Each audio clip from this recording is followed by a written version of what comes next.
ಯಶವಂತಪುರದಲ್ಲಿ ಗಣಿಗಾರಿಕೆ ನಡೆಸುತ್ತಿದ್ದ ಸಂದರ್ಭದಲ್ಲಿ ಕರ್ನಾಟಕ ಮತ್ತು ಬಿಹಾರ ಮೂಲದ 8ಕ್ಕೂ ಹೆಚ್ಚು ಕಾರ್ಮಿಕರು ಬದುಕು ಕಟ್ಕೊಳ್ಳೋದಕ್ಕೆ ಹೊಟ್ಟೆಪಾಡಿಗಾಗಿ ಜೀವನ ಆರಿಸಿಕೊಂಡು ಇಲ್ಲಿ ಬಂದಂಥ ಕಾರ್ಮಿಕರು ನಿಧನರಾಗಿದ್ದಾರೆ ಅನ್ನೋದು ಅತ್ಯಂತ ದುಃಖದ ಮತ್ತು ದುರ್ದೈವ ಸಂಗತಿ. ನಾನು ಅವರ ಕುಟುಂಬಕ್ಕೆ ಸಂತಾಪವನ್ನು, ಶ್ರದ್ಧಾಂಜಲಿಯನ್ನು ಸಲ್ಲಿಸಲಿಕ್ಕೆ ಬಯಸ್ತೇನೆ. ಆ ಕುಟುಂಬ ವರ್ಗದವರಿಗೆ ಆ ದುಃಖವನ್ನು ಭರಿಸ್ತಕ್ಕಂಥ ಶಕ್ತಿಯನ್ನು ದಯಪಾಲಿಸಲಿ ಅಂತೇಳಿ, ಭಗವಂತ ದಯಪಾಲಿಸಲಿ ಅಂತೇಳಿ ದೇವರಲ್ಲಿ ಪ್ರಾರ್ಥನೆ ಮಾಡ್ತಾನೆ. ಸರ್ಕಾರಕ್ಕೆ ಒಂದು ವಿನಂತಿ ಮಾಡ್ತಾನೆ, ನೀವು ತಕ್ಷಣ ಪರಿಹಾರ ಘೋಷಣೆ ಮಾಡಿ.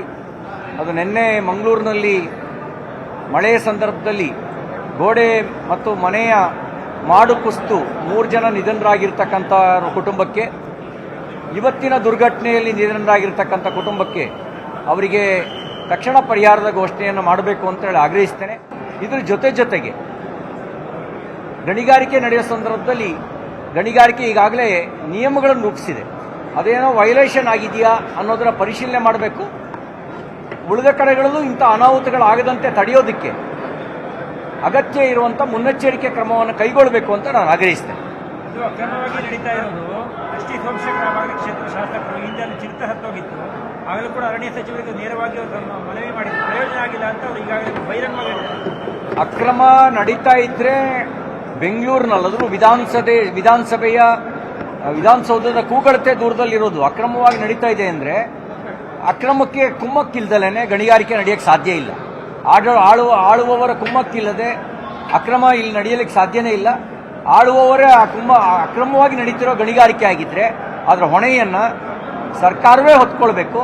ನೀವೇ ಈ ಒಂದು ಅಮಾಯಕರ ಸಾವಿಗೆ ಪ್ರತ್ಯಕ್ಷ ಪರೋಕ್ಷವಾಗಿ ಕಾರಣರಾಗಿದ್ದೀರಿ ಅನ್ನೋಂಥ ಒಂದು ಮಾತನ್ನು ಈ ಸಂದರ್ಭದಲ್ಲಿ ಹೇಳಿಕ್ಕೆ ಬಯಸ್ತೇನೆ.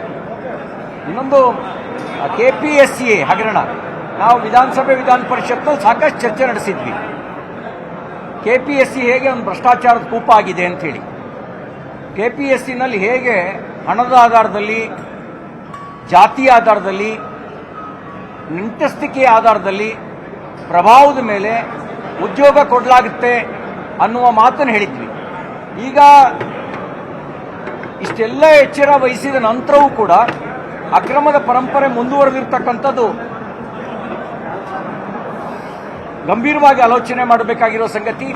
ತಕ್ಷಣ ಮಾನ್ಯ ಮುಖ್ಯಮಂತ್ರಿಗಳು KPSC ಕುರಿತಾಗಿ ಕಠಿಣವಾಗಿರ್ತಕ್ಕಂಥ ನಿಲುವನ್ನು ಕೈಗೊಳ್ಳಬೇಕು ಮತ್ತು KPSC ಅಕ್ರಮದ ಕುರಿತಾಗಿ ತನಿಖೆ ನಡೆಸಲಿಕ್ಕೆ SITಯನ್ನು ರಚಿಸಬೇಕು ಅಂತ ನಾನು ಆಗ್ರಹಿಸ್ತೇನೆ.